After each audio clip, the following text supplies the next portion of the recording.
Hey friends, what would you do if you were the last person on Earth? Today, we're diving into a story where an unknown virus has wiped out all of humanity, except for one man. For 2 long years, he's been wandering the desolate planet, desperately searching for another survivor. One day, his wish comes true.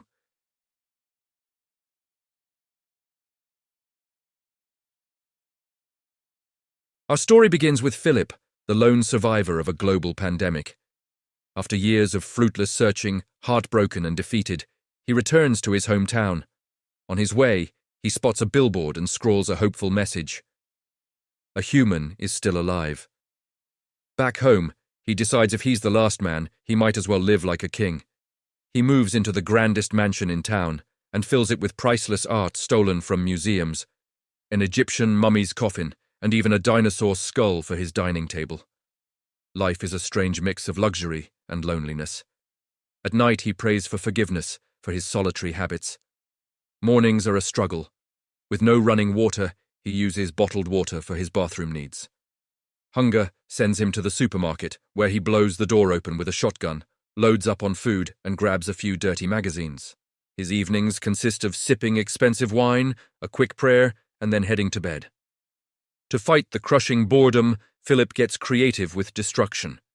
He smashes expensive things, crashes a Mustang just for the explosion, and generally lets his mansion turn into a total dump. He even fills an inflatable pool with alcohol, bathing and drinking from the same pool.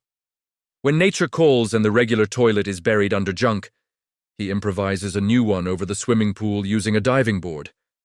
His loneliness becomes unbearable. He starts talking to toys at a bar, asking them if they want a drink. He even confesses his feelings to a female mannequin, but when he tries to kiss her, her hand breaks off, leaving him even more miserable. Despair finally takes over. He writes, "Rip Philip," on a hillside, gets in his car and floors it, ready to end it all. But just as he's about to crash, he sees a thin plume of smoke rising from behind a hill. Hope ignites. Could it be? Another person? He slams on the brakes and sprints toward the smoke. He finds a campsite and, hanging on a line, a woman's bra. Overjoyed, he grabs it, takes a deep breath, and promptly passes out. He wakes up in the lap of a beautiful woman who whispers, "I can't believe you found me," and leans in for a kiss. But then his vision clears. The woman giving him CPR is not exactly what he dreamed of. Startled, he pulls back. "Where's the beautiful girl?" he asks. The woman, Carol, explains, "You fainted and peed your pants, so I was helping you." Philip awkwardly denies it, saying his pants were already wet. Carol warily pulls out a gun. "Put my bra down," she orders, "and tell me, are you a good person?" Philip assures her he is, explaining his desperate loneliness and how her smoke signal saved him from a grim end. Feeling sorry for him, Carol lowers the gun and they become friends. But Philip can't hide his disappointment. He had pictured a supermodel, not this rusty junk, as he puts it. He takes Carol to his mansion, showing off his garbage pool and alcohol pool. She sees the piles of magazines and asks what they're for. "For my hand driving," he mutters. Carol bursts out laughing, calling him a huge pervert. Hurt, Philip drops her back at her campsite. The next morning, however, he finds Carol cleaning his house. He's annoyed, they argue, and she messes it all up again. Their bickering continues at the supermarket. Philip parks in a handicapped spot, and Carol insists he move. "Are you crazy?" he yells. "We're the only 2 people left. Where are the handicapped people going to come from?" To make his point, he drives the car right through the supermarket's glass doors. That night, he complains to his toy friends about being stuck with a rotten, bitter gourd.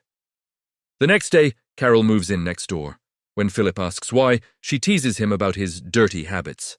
To prove he has nothing to hide, he drops his underwear right there. Carol gets serious. "We were chosen for a purpose," she says, "to rebuild humanity." Philip scoffs, declaring he wouldn't spend a wedding night with her if she were the last woman on Earth. But survival has its demands. When Carol asks for fresh food, he ignores her. He watches her enjoy a fresh tomato from her garden while he forces down a 2-year-old canned one. That night, jealousy and hunger drive him to sneak into her garden and devour all her tomatoes. The next morning, she confronts him, calling him a terrorist. He notices her limping and, feeling a pang of guilt, helps her by connecting a water pipe to her house. She invites him to dinner, where she again brings up their divine mission. He finally agrees to be intimate, but she has a condition: they have to get married. He laughs, but eventually gives in and proposes on one knee. They make him the new president of the United States and prepare for the wedding. Philip has a bachelor party with his toys, burns some tissues, and shows up to the church in torn clothes. Carol, on the other hand, has beautifully decorated the church and looks stunning. But Philip forgot the ring. Furious, Carol storms off. Feeling terrible, Philip breaks into her house and sees how much effort she put into their wedding. He apologizes, and they make up, grabbing a handful of rings from a jewelry store to seal the deal. On their wedding night, Carol just wants to talk. But eventually, they do become a real couple, and Philip even introduces her to his mannequin ex-girlfriend, which Carol promptly throws away. Just when they seem to be settling into their new life, tragedy strikes, or maybe a miracle. Their car collides with a limousine, and out steps a stunningly beautiful woman named Melissa.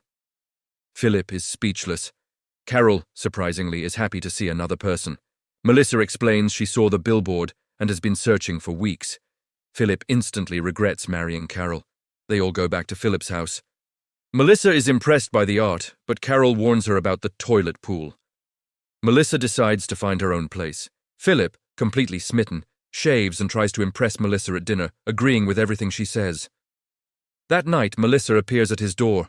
He eagerly follows, only to find Carol on the toilet, which scares him off.